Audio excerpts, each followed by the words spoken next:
창세기 29장에서 31장까지는 야곱이 외삼촌 라반의 집에서 20년이란 세월을 보내는 이야기입니다. 이 기간 동안에 야곱은 외삼촌의 딸들과 결혼하지만 자신이 사랑한 사람과 결혼하기 위해 7년을 2번, 그러니까 무려 14년이란 세월을 오로지 외삼촌 뒷바라지하는 일에 세월을 보내야 했습니다. 그러고도 6년을 더 외삼촌 라반의 갑질을 견뎌야 했죠. 어떻게 보면 그가 형 에스를 속인 대가로 치러야 했던 세월은 생각보다 혹독했다고 볼 수 있습니다. 그러나 창세기의 기록을 읽는 독자 입장에서 야곱의 이 기간이 매우 가혹하게 보이지만 그럼에도 불구하고 하나님은 이 기간 동안 항상 그와 함께 했다는 사실입니다. 일단 야곱이 여행 중에 만난 행운의 상황에 주목해 보십시오. 29장 초반 기록을 보면 그는 우연히 하란 출신의 목자들이 있는 우물을 발견합니다. 심지어 그 목자들은 라반을 잘 알고 있었고요. 또 야곱이 그들과 이야기를 나누고 있을 때 마침 라반의 딸 라헬이 왔습니다. 이것은 그저 단순히 운이 좋았다고 해야 할까요?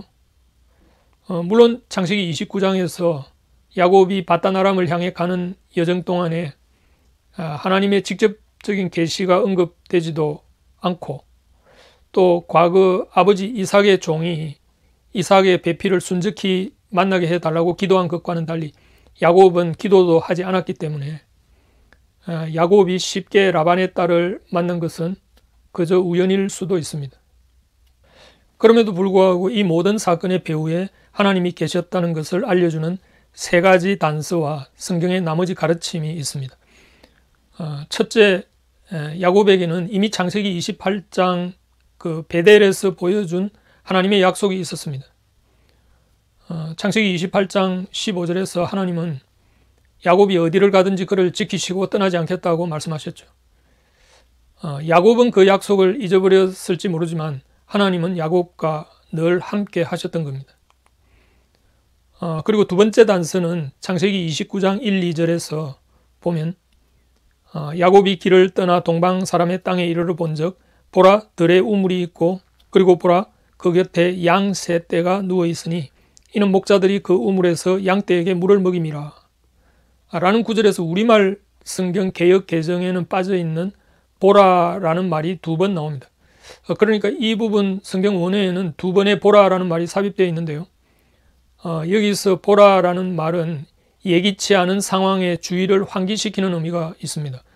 보통 이야기 형식의 글에 삽입되는 이런 감탄사나 부사는 이 내러티브가 서술되는 과정에서 불쑥 드러나는 나레이터의 목소리라고 볼 수 있습니다. 물론 이 이야기의 표면상 나레이터는 창세기를 기록한 모세이지만 실제로는 모세의 입을 빌린 하나님이 진정한 나레이터라고 본다면 이 순간에 하나님의 섭리가 개입한 셈이죠. 말하자면 하나님은 야곱이 있어야 할 바로 그 순간에 야곱을 그곳으로 정확하게 인도하신 것입니다. 셋째로는 야곱이 외삼촌 라반의 집에서 라반의 딸들과 결혼하여 자식을 낳는 과정에서 하나님이 개입한 흔적들입니다. 우선 야곱이 라헬과 결혼하기 위해 7년이란 긴 세월 동안 외삼촌을 위해 봉사해야 하는 시련을 맡게 되었지만 이 라헬을 사랑하게 해서 그 7년을 수일처럼 여기도록 견디는 힘을 주었습니다. 게다가 7년 봉사 후에도 외삼촌의 속임수로 야곱은 자신이 사랑한 라헬이 아니라 레아와 결혼하는 비극을 맞이하죠. 그래서 또 7년을 더 봉사해야 했던 아픔을 겪지만 그러나 하나님은 놀랍게도 그 레아의 태를 열어서 6남 1녀의 다산의 축복을 누리게 했습니다. 그 가운데 넷째 아들 유다를 통해서는 그리스도가 탄생하게 되는 놀라운 섭리를 예비하시기까지 했죠. 뿐만 아니라 야곱은 라반의 딸들과의 그 결혼 생활에서 빚어진 질투와 갈등으로 시달리기도 했지만 오히려 그런 갈등 때문에 4명의 아내를 거느리고 12아들을 낳아서 이스라엘의 그 12지파의 시조를 만든 장본인이 되었던 겁니다.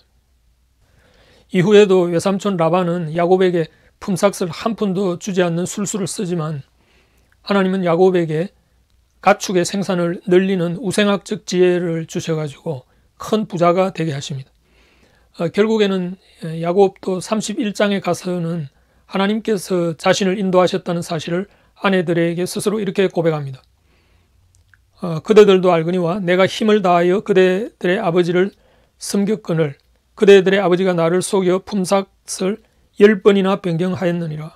그러나 하나님이 그를 막으사 나를 해치지 못하게 하셨으며, 그리고 이 모든 시련의 기간을 거친 후에 하나님은 사자를 통해 야곱의 꿈에 나타나셔서 다시 고향인 가나안으로 돌아가도록 섭리하시죠. 아무튼 야곱은 20여 년 바람잘 날 없는 우여곡절과 파란만장한 인생 역정을 겪었지만 그 과정 속에서도 하나님은 그와 항상 함께 하셨습니다. 그리고 이 시련과 고난 속에서 하나님은 야곱으로 하여금 이스라엘이라는 민족의 직접적인 시조가 되게 하시고 그 시로 말미암아 그리스도의 도래를 예비한 인물로 섭리한 것입니다. 말하자면 하나님은 죄로 점철된 인간의 우여곡절 속에서도 정확하게 하나님 자신의 약속을 지키시고 뜻을 이루십니다. 이것이 어쩌면 복음의 역설이라고 해야 할까요? 생각해 보십시오. 예수님에 대한 배신, 체포, 거짓 재판, 무고한 살해보다 더 비열한 속임수는 없었습니다. 그러나 하나님은 이런 끔찍한 행위를 통해 야곱에게 약속하신 모든 것을 성취하셨습니다. 그렇다면 이제 예수를 믿는 우리들에게도 동일한 역설이 작용합니다. 죄로 점철된 우리 인생 역시 이 땅에서 온갖 우여곡절로 뒹굴지만 하나님은 정확하게 우리를 하나님 자신이 뜻하시는 길로 기어이 우리를 인도하신다는 사실입니다.